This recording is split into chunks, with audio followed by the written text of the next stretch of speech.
Chapter 3 Type A Personality. Na-i-classify agad ni Tyrone ang uri ng personalidad ni Zaira Ordonez. Parang ang babaeng version ito ni Don Anastasio. Just by seeing her in action, he could already tell that the two were indeed related. Mukhang mas mahusay ang inarkila niyang investigasyon agency kaysa sa unang nakausap ni Don Anastasio noon. Pruweba niyon ay ang mabilis na pagkakatagpo ng mga ito. Hindi lang sa apo ng Don, kundi pati ng magagamit na koneksyon na makakapagpasok sa kanya bilang driver nito. May bahagyang pagkakahawig ito sa matanda. Pero ang mas napansin niya ay ang ugali nito. Kapareho ito ni Don Anastasio. Parating nagmamadali ito. Animo iiwan ng oras. Maybe he wouldn't have a hard time deciding it. She would be fit to take charge of her grandfather's millions. Mukha namang hindi ito irresponsable.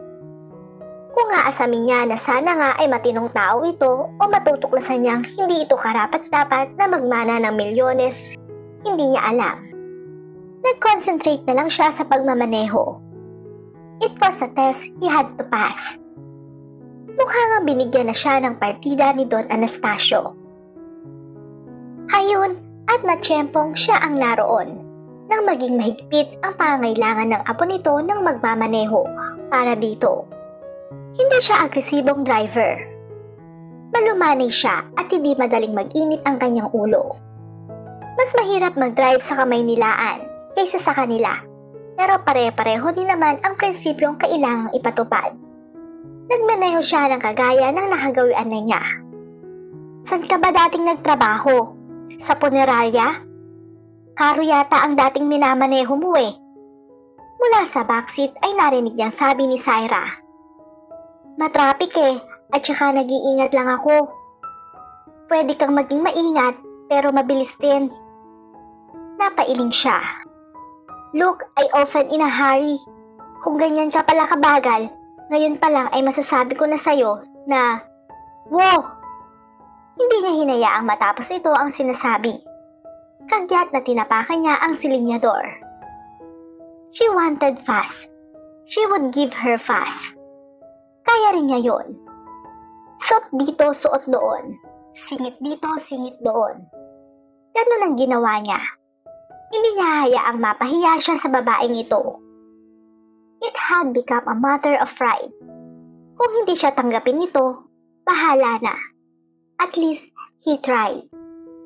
Hindi man siya ganoon kasanay sa trapiko ng Metro Manila, ay mabilis na nakuha niya ang tamang tiyempo sa pagsingit-singit sa mga sasakyan. Panaka-naka lang siyang nagtatanong dito ng direksyon papunta sa paroroonan nito, dahil mukhang bago ang gusaling sadya nito. Ilang minuto pa ang lumipas ay humimpil na sila sa tapat ng gusaling sinabi ni Zaira. Umakmang bababa ito ng sasakyan bago pa man niya maalalayan ito. Pero kagaya niya, natuklasang marahil nito na hindi nito kaya ang sakit. Aw! Bulalas nito, tsaka napakapit sa braso niya. Ang mabuti pa siguro, Miss Ordonez, ay ihatid na kita hanggang sa loob. Mungkahi niya. Yun ay kung ayaw mo talagang ipagpaliban ang appointment mo. Not on your life will I cancel this appointment. Sige, tulungan mo ko. Sinamahan muna niya ito sa lavi. Nang maiupo niya ito ron, ay tsaka niya binalikan ang sasakyan para ipark yun. Kapagwan ay pumasok uli siya at sinamahan na ito. Oh my! You should just have called up. Anang nagpakilalang assistant ng congressman nang makita nito ang paa ni Zaira na nagsisimula ng mamaga. Maiintindihan naman ni ma'am. Papunta na rin naman ako rito, sayang ang oras. Paliwanag niya. O sige, maghintay ka lang sandali at may tinatapos lang si ma'am. Anang assistant. Laking pasasalamat niya at madali namang kausap si Mrs. Mondragon. Isang surprise party para sa amiga nito ang pinaplano nito. At para doon ay gusto umano nitong kunin ang serbisyo ng Socials Unlimited. It was a big shining, and she thanked her lucky stars she was able to make it to her appointment. Mukha kasing bumilib si Mrs. Mondragon sa kanya dahil panay ang puri nito sa kanya. Such professionalism. Kung ilang ulit na nabanggit nito. Kahit daw kasi paika-ika siya ay pinilit niyang makarating sa usapan nila. Swerte rin siguro niya na natsyempong nandoon ang nag-a-apply bilang driver niya nang matapilok siya. Kung hindi ay mas matatagalan bago siya makarating sa usapan. Minus points iyon sigurado sa asawa ng congressman.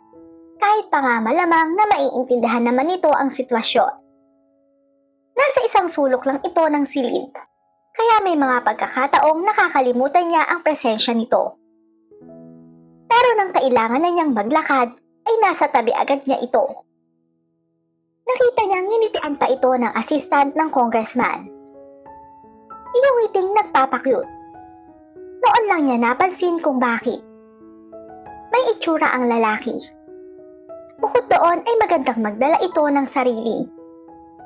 Malinis din ito sa katawan. At naalala niyang kanina pa niya nalalanghap ang ulo nito na masarap sa kanyang pang-amoy.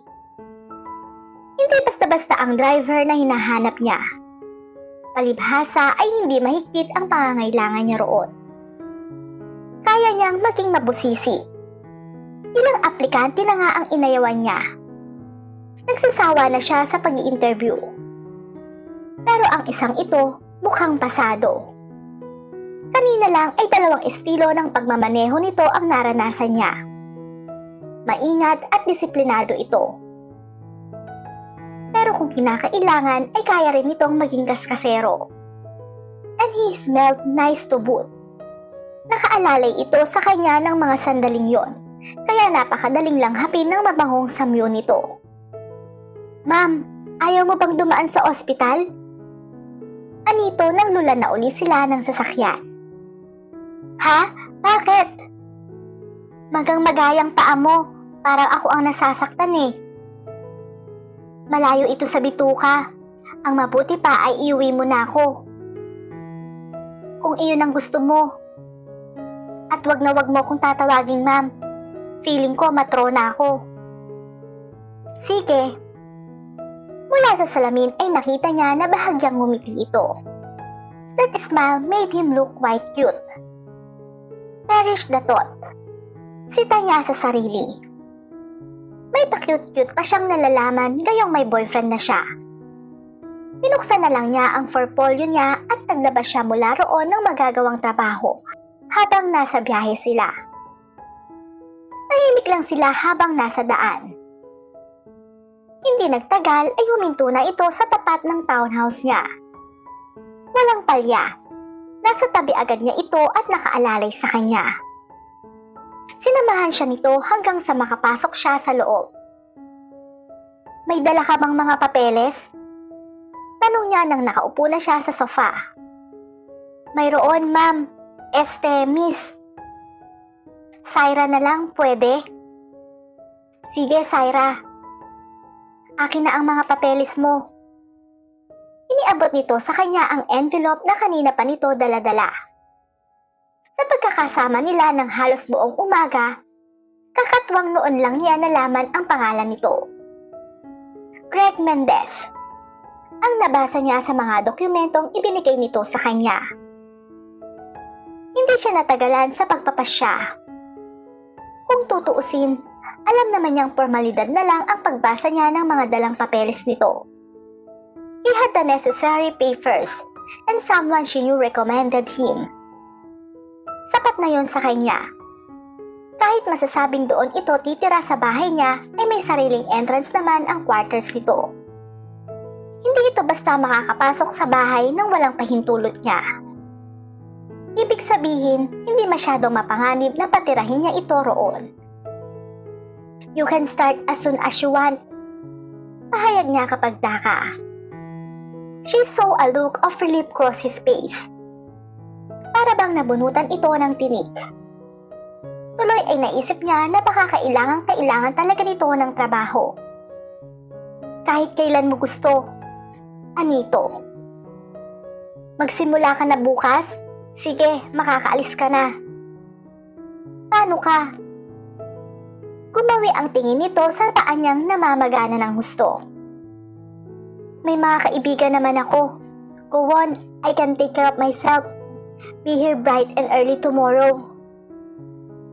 Sabi mo eh. Anito, tsaka naglakad na papunta sa pinto. That deed had been done. Pakiramdam ni Tyrone ay pinakinggan ng yumaong Don Anastasio ang piping pakiusap niya. Tinulungan nga siya nito. Hayon niya at napakaganda ng tiyempo ng pagdating niya. Sa palagay niya, naging susi iyon para mapili siyang matanggap ni Syra sa posisyong inaplayan niya. Pero para ngayon din siya inaatake ng mga pagdududa. Hindi niya tiyak kung kakayanin niyang magpanggap sa loob ng gaano man kahabang panahon na kakailanganin niya para makilala niya ang pagkatao ni Syra. Paano rin ang mga trabahong naghihintay sa kanya sa hasyenda? Ipinilit niya ang kanyang ulo. Ngayon pa niya iintindihin ang mga pagdududang iyon, gayong napag-isipan at napagplanuhan na niya ang lahat. He had someone looking after his responsibilities. Hindi rin niya kailangang magtagal sa poder ng apo ni Don Anastasio. It would probably take about a week tops for him to get to know her. Sa loob naman siguro ng panahong iyon ay makakabuo na siya ng konklusyon kung anong uri ng pagkatao mayroon ito. And then, he would be free. Tumuli na siya sa kondo. Inihanda niya ang mga gamit niya. Pero hindi pa rin siya mapakali. Paikot-ikot siya. Bigla ay parang bagot na bagot siya. Hindi na siguro iyon nakapagtataka dahil sanay siya sa pagiging abala. Sumagi sa isip niya si Syra. Sa palagay niya, kaya na nitong alagaan ang sarili.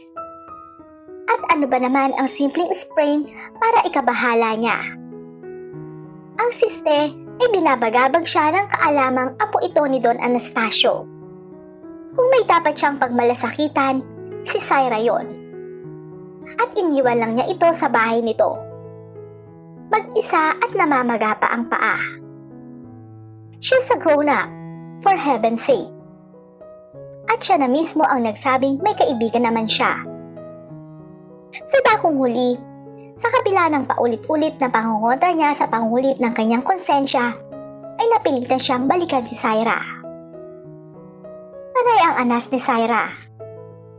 Ano ba namang pagpapabaya sa personal na buhay niya ang ginagawa niya? At kahit simpleng pain reliever ay wala siya sa bahay. Kanina pa siya halughog ng halughog sa mga lalagyan niya ng gamot. Pero wala talaga siyang makita roon kahit paracetamol.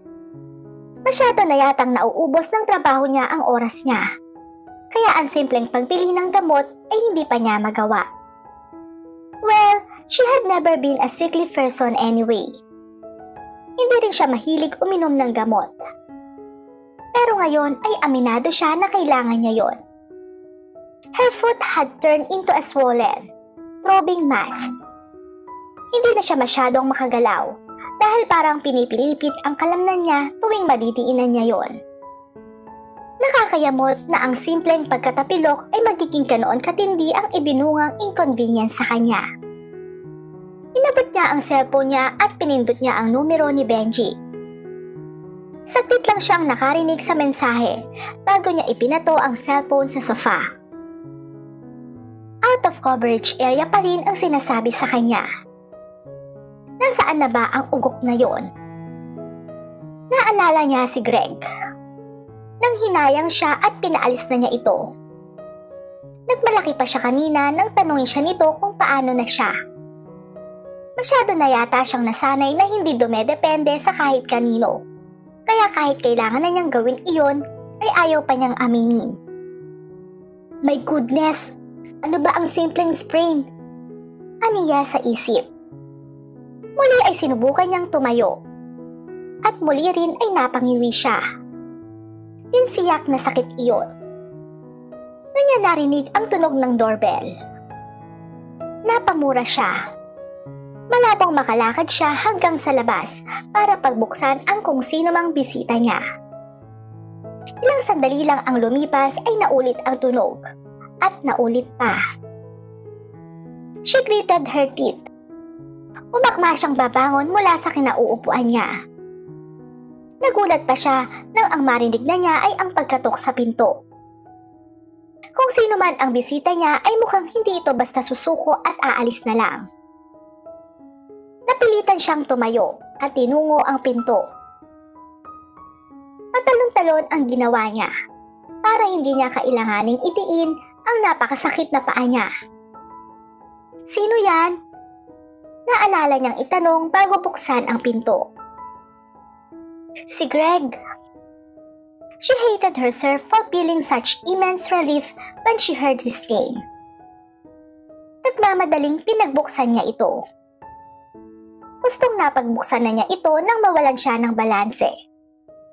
Dahil doon ay otomatikong naitukod niya sa sahig ang namamagang paa niya. Napasigaw siya sa sakit at nagsimula siyang matumba. She fell right into Greg's open arms.